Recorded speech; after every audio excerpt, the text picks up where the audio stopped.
One of the best things about being a journalist is that you sometimes get to meet interesting people. And I have been truly fortunate in my newspaper career to interview fascinating figures such as Margaret Thatcher, Fidel Castro, and even Julia Child. But by far the most impressive person, the most unforgettable person that I have ever met is someone whose story you might not know. Her name is Aung San Suu Kyi. She won the Nobel Peace Prize in 1991. And I'd like to share with you this morning why her example is so important today. Aung San Suu Kyi won the Peace Prize for her brave efforts to bring democracy to the country of Burma, which was renamed Myanmar by the military generals who have ruled the country with an iron fist since the 1960s and reduced it to ruin while they became rich. In 1990, the military briefly allowed elections, and the generals were caught by surprise when Aung San Suu Kyi's pro-democracy party won more than 80% of the seats. Instead of letting Suu Kyi's party take office, the generals arrested most of the party leaders and placed Aung San Suu Kyi under armed guard in her home. She was kept a prisoner in her house for 15 of the next 20 years. But she would not give up. She could not let her people down. She knew that 4 out of 10 children were severely malnourished. She knew that Burma had become one of the poorest countries in the world, with a lower per capita income than the Sudan. She knew that Burma had become a narco state, one of the leading producers of heroin and methamphetamines in the world.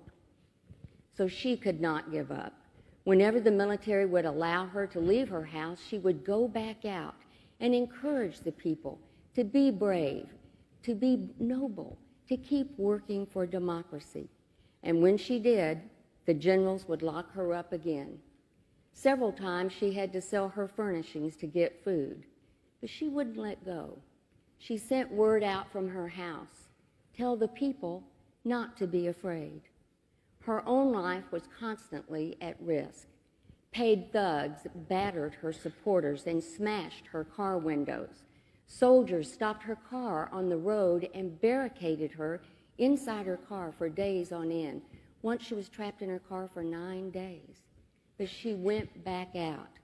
During one campaign trip, soldiers tried to ambush Suu Kyi as she went to a remote village with a group of her supporters. As they rounded a corner in the road, they saw a group of soldiers waiting for them, their rifles aimed and ready to fire. As Suu Kyi's group walked forward, the countdown to fire began. 5, 4. Suu Kyi motioned to her followers to stand back while she walked forward alone. 3, 2. At the very last second, the commanding officer ordered his men to put down their guns. He couldn't allow them to shoot someone so brave. As a result, he was sent to prison. Suu Kyi continued to go back out to speak. To understand such courage, you have to know her family tree. Aung San Suu Kyi is the daughter of 2 remarkable people. Her father is considered the George Washington of Burma. He was a war hero who fought for independence from British rule. He was in the process of organizing a democratic government after World War II when he was assassinated, gunned down by political rivals. Suu Kyi was only 2 years old.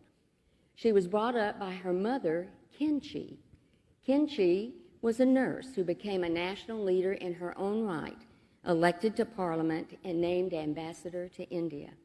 She constantly coached her daughter to remember her father's sacrifice and to be dutiful. Suu Kyi was a good student and went to England to study at Oxford University, where she met and married a tall, sandy-haired British student named Michael Eras. He went on to become a respected professor at Oxford.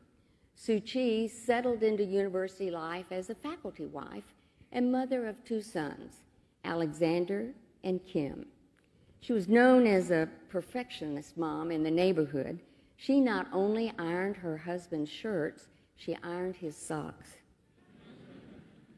That domestic scenario was suddenly interrupted in 1988. A call came one evening that Suu Kyi's mother had suffered a stroke and might not live. Aung San Suu Kyi immediately packed her bags. She arrived in Burma just as massive student demonstrations against military rule erupted across the country. As the protest grew, the military cracked down hard. More than 3,000, perhaps as many as 10,000 people, it was impossible to count, were killed in one day alone, August the 8th, 1988. Suu Kyi was at the hospital caring for her mother as the wounded and the dying were brought in, stretcher after stretcher. Some had been shot in the back, some between the eyes. Some were only children holding up photos of Suu Kyi's father when they were shot. The leaders of the democracy movement came to Aung San Suu Kyi and begged her to take up her father's dream of democracy. She must, they said. It was her duty. Aung San Suu Kyi listened carefully and said, "All right, let's go forward." Aung San Suu Kyi was 44 years old. She gave the first political speech in her life before 500,000 people at the revered Shwedagon Pagoda. She then campaigned for democracy across the country for month after month, thinking that she would be able to return to her family after she had helped her party win the election. She had no way of knowing then that she would be cut off from the rest of the world for nearly 2 decades. When she won the Nobel Prize, Aung San Suu Kyi was locked up in her house and happened to hear about it while she was listening to the news on the BBC. She was only allowed to visit her family a few times over the years. She was not even allowed to see her husband when he fell ill with prostate cancer in England. Michael Eris died at the age of 53 without seeing her again. Aung San Suu Kyi mourned alone, but she would not give up. She would not let go. As I read about her over the years, I thought, how does she go on? I decided to see for myself what made Aung San Suu Kyi tick and arranged to go to Burma and to schedule an interview in 2003. I had to operate a little bit under the radar because at that time, no press visas were granted and you could be arrested for interviewing activists. In fact, people in Burma could be put in prison simply for talking about Aung San Suu Kyi in public, so they referred to her in whispers as the lady, the lady. I can't tell you how I got past the armed guards into her home, but I can tell you that I hid several small notebooks in my clothing and I wore pink. My theory was that the soldiers would never guess that a middle-aged lady in pink was a reporter. And it worked. Aung San Suu Kyi proved as impressive as I wanted her to be. Poised, articulate, surprisingly funny. I had honed my questions to 20 and structured them with the most important questions first because I had heard that her house was bugged and we could be interrupted at any time. When I told her that I only had 20 questions, she laughed and said, 20 questions? It sounds like a quiz show. One of those questions was about an incident that had happened just a few weeks before when the generals tried to disrupt one of her speeches by bringing in fire trucks that sprayed the crowd with fire hoses. I asked her if she'd been scared. Scared, she said. If that's their goal, they haven't succeeded. Her message was unflinching. She called for an end to the violence and the beginning of peace talks. She called for the release of all political prisoners and the return of free elections. But more than anything, she said, after so many years of military repression and violence, her country needed to remember its ancient Buddhist spiritual values: nonviolence, forgiveness, compassion for the poor, and right living. By the time I left, I understood why, for so many, Aung San Suu Kyi is considered the Gandhi of their time. Just a few weeks after I met with her, Aung San Suu Kyi risked going back out again. Everywhere she went across the country, she drew crowds by the thousands and thousands and thousands. The generals grew alarmed at the support that she was attracting and tried to kill her again. This time, they sent convoys of assailants to attack her group on the road. More than 200 of Suu Kyi's party members were beaten to death with iron rods and bamboo sticks. Many of them died as they linked arms around her car to protect her. Aung San Suu Kyi was injured, captured, and placed under even more intense house arrest. As it turned out, I was the last person who was able to interview her. She was totally incommunicado. As conditions worsened in the country, monks took to the streets to protest. Again, the military showed no mercy. Many of the unarmed monks were beaten, killed, or imprisoned. The international community was rallied by people like Bishop Tutu, the Dalai Lama, the rock star Bono, and First Lady Laura Bush.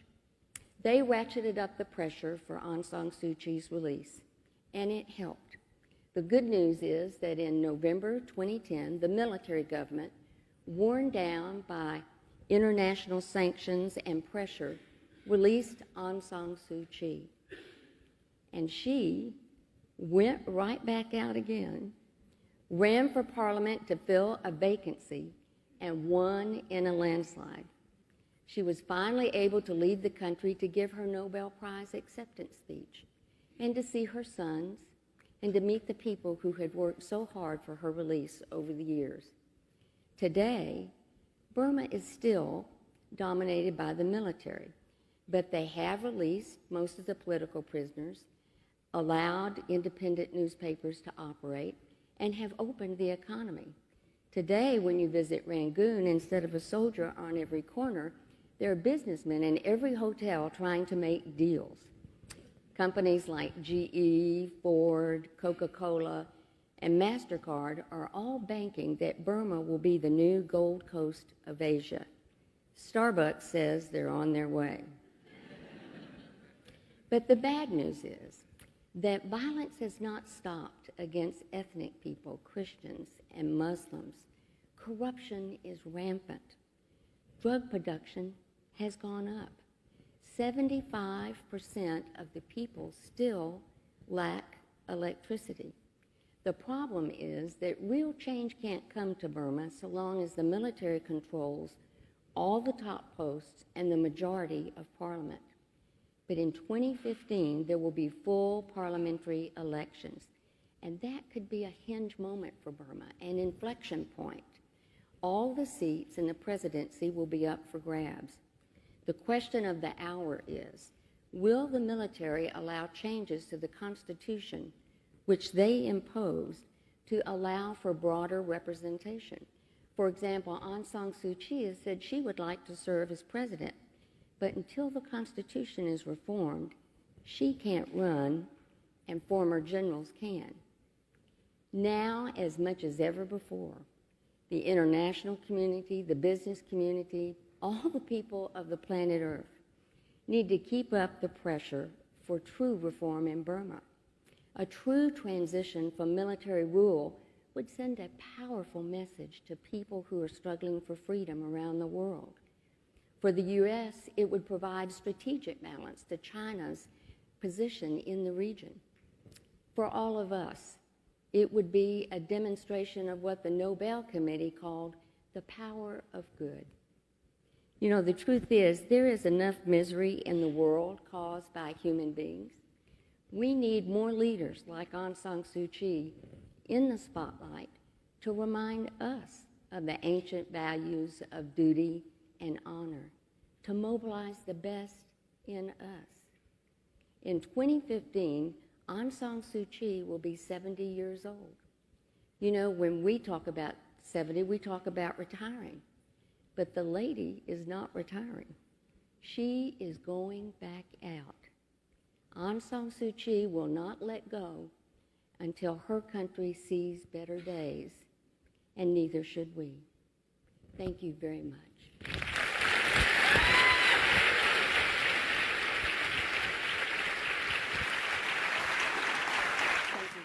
Your linja to solely I'm a bowing my face at Kada Yamapyome. Jolon I make a Kai, Shandega Mita, the Yane, your linja to solely I'm a bowing my face at Kada Yamapyome. Jolon I make a Kai, Yandega the Sat, the Yane, face at la.